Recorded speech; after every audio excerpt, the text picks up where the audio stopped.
السلام علیکم ورحمۃ اللہ وبرکاتہ۔ بسم اللہ الرحمن الرحیم۔ کفر و شرک کا بیان۔ مسئلہ: اگر کوئی کہے کہ ہمیں تو مال چاہیے، خواہ حلال ہو خواہ حرام، تو اس طرح کہنے میں کفر کا اندیشہ ہے۔ کوئی کہتا ہے کہ بھائی مال چاہیے ہم کو، حرام ہو حلال ہو جو بھی ہو سب چلے گا، تو اس طرح کہنے سے کافر تو نہیں ہوگا لیکن کفر کا خطرہ ہے۔ مسئلہ: ایک شخص سے کہا گیا کہ حلال مال کھاؤ، اس نے کہا کہ مجھے تو حرام مال بہت پیارا ہے، تو وہ کافر ہو جائے گا۔ حلال مال کھانے کو کہا تو جواب میں کیا کہا؟ حرام مال پیارا ہے۔ تو اس نے گویا قرآن کریم کی آیت کا در پردہ انکار کر دیا کہ جس آیت کے اندر اللہ نے حلال کھانے کا حکم دیا ہے اس کو رد کر دیا، اور حرام سے بچنے کا حکم فرمایا ہے اس کو اپنا لیا۔ تو اللہ کی بات کا گویا کہ انکار ہے، اس وجہ سے وہ کافر ہو جائے گا۔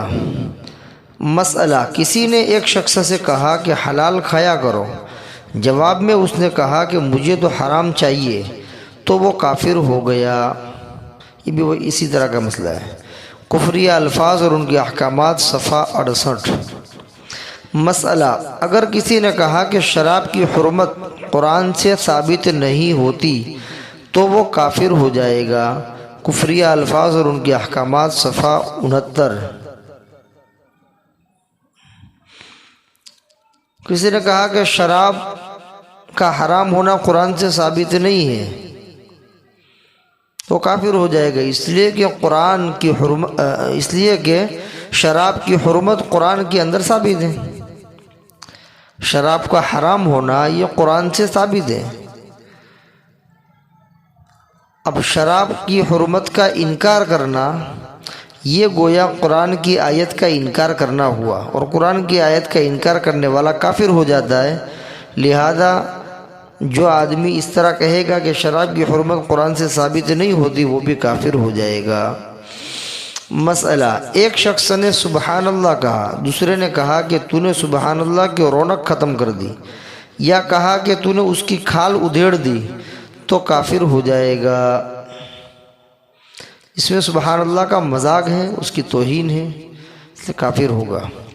مسئلہ: دو شخصوں میں جھگڑا ہوا، ان میں سے ایک نے کہا لا حول ولا قوت الا باللہ، پس دوسرے نے کہا لا حول کو میں کیا کروں، تو اس صورت میں وہ کافر ہو جائے گا۔ کفریہ الفاظ اور ان کے احکامات، صفحہ 71۔ مسئلہ: جو کوئی قیامت یا جنت و دوزخ یا میزان و پل صراط اور نامہ اعمال کا انکار کر دے تو وہ کافر ہو جائے گا، کیونکہ یہ تمام چیزیں قرآن سے ثابت ہیں۔ قیامت قائم ہوگی، جنت اور دوزخ، اسی طریقے سے میزان، پل صراط، نامہ اعمال، ان تمام چیزوں کا ذکر قرآن کریم کے اندر موجود ہے۔ لہذا ان میں سے کسی ایک چیز کا بھی انکار کرنا قرآن کی آیت کا انکار کرنا ہے، لہذا اس کا انکار کرنے والا کافر ہو جائے گا۔ مسئلہ: اسی طرح کوئی مرنے کے بعد پھر جی اٹھنے کا انکار کر دے تو وہ بھی کافر ہے۔ کوئی کہے کہ مرنے کے بعد دوبارہ زندہ نہیں ہوں گے، مرنے کے بعد دوبارہ زندہ نہیں ہوں گے، وہ دوبارہ زندہ ہونے کا انکار کر رہا ہے، اس صورت میں کافر ہو جائے گا، اس لیے کہ بعث بعد الموت، مرنے کے بعد دوبارہ زندہ ہونا، یہ اسلامی عقائد میں سے اہل سنت والجماعت کی عقائد صحیحہ میں سے، اور اس کا عقیدہ نہ رکھنے والا کافر ہے۔ لہذا یہ عقیدہ ضروری ہے کہ مرنے کے بعد زندہ ہونا ہے، لیکن اگر کوئی اس کا انکار کرتا ہے تو وہ ضروریات دین کا انکار کرنے کی وجہ سے کافر ہوگا۔ اور دوسری بات یہ ہے کہ اس کا ثبوت قرآن کریم کے اندر بالکل موجود ہے، کئی کئی آیات کے اندر جو ہے اس کا تذکرہ موجود ہے۔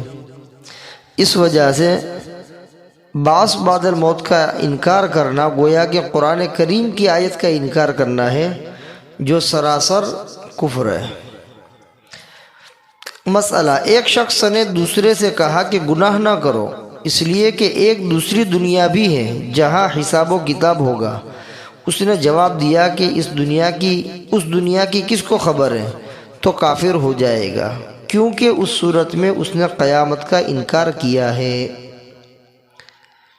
ایک تو یہ ظاہری دنیا، اور دوسری دنیا جو مرنے کے بعد ہوگی، وہی قیامت قائم ہوگی۔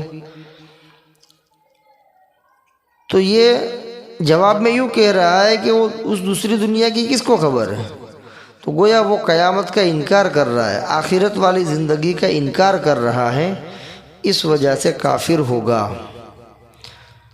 مسئلہ، ایک شخص نے دوسرے پر ظلم و ستم ڈھایا، اس پر مظلوم نے کہا آخر قیامت کا دن آنے والا ہے اس لیے ڈر۔ اس نے جواب میں کہا میں آخرت واخرت کچھ نہیں جانتا، تو اس سے کافر ہو جائے گا۔ کفریہ الفاظ اور ان کے احکامات، صفحہ 72، بحوالہ اپنے ایمان و اعمال کی حفاظت کیجئے، صفحہ 108 109۔ ایک آدمی ظالم تھا، اس نے کسی کے اوپر ظلم و ستم کیا، مظلوم نے کہا کہ اللہ سے ڈر، قیامت کا دن آنے والا ہے، وہاں حساب دینا پڑے گا۔ اس نے کہا کہ میں آخرت واخرت کچھ نہیں جانتا ہوں، تو گویا کہ اس نے بعث بعد الموت، مرنے کے بعد زندہ ہونا، اور پھر وہ جو مرنے کے بعد کی جو زندگی ہے جس کو آخرت کہا جاتا ہے، جس کا ثبوت قرآن کریم کے اندر موجود ہے، نص قطعی سے ثابت ہے، اس کا گویا اس نے انکار کر دیا۔ اور ظاہر بات ہے کہ قرآن کریم سے جو چیزیں ثابت ہیں اس کا انکار کرنے والا کافر ہو جاتا ہے۔ قرآن کریم کا ہر حکم کیا ہے؟ قطعی ہے، چوکس، فائنل ہے۔ اس لیے نص قطعی کا انکار ہونے کی وجہ سے یہ آدمی کافر ہو جائے گا۔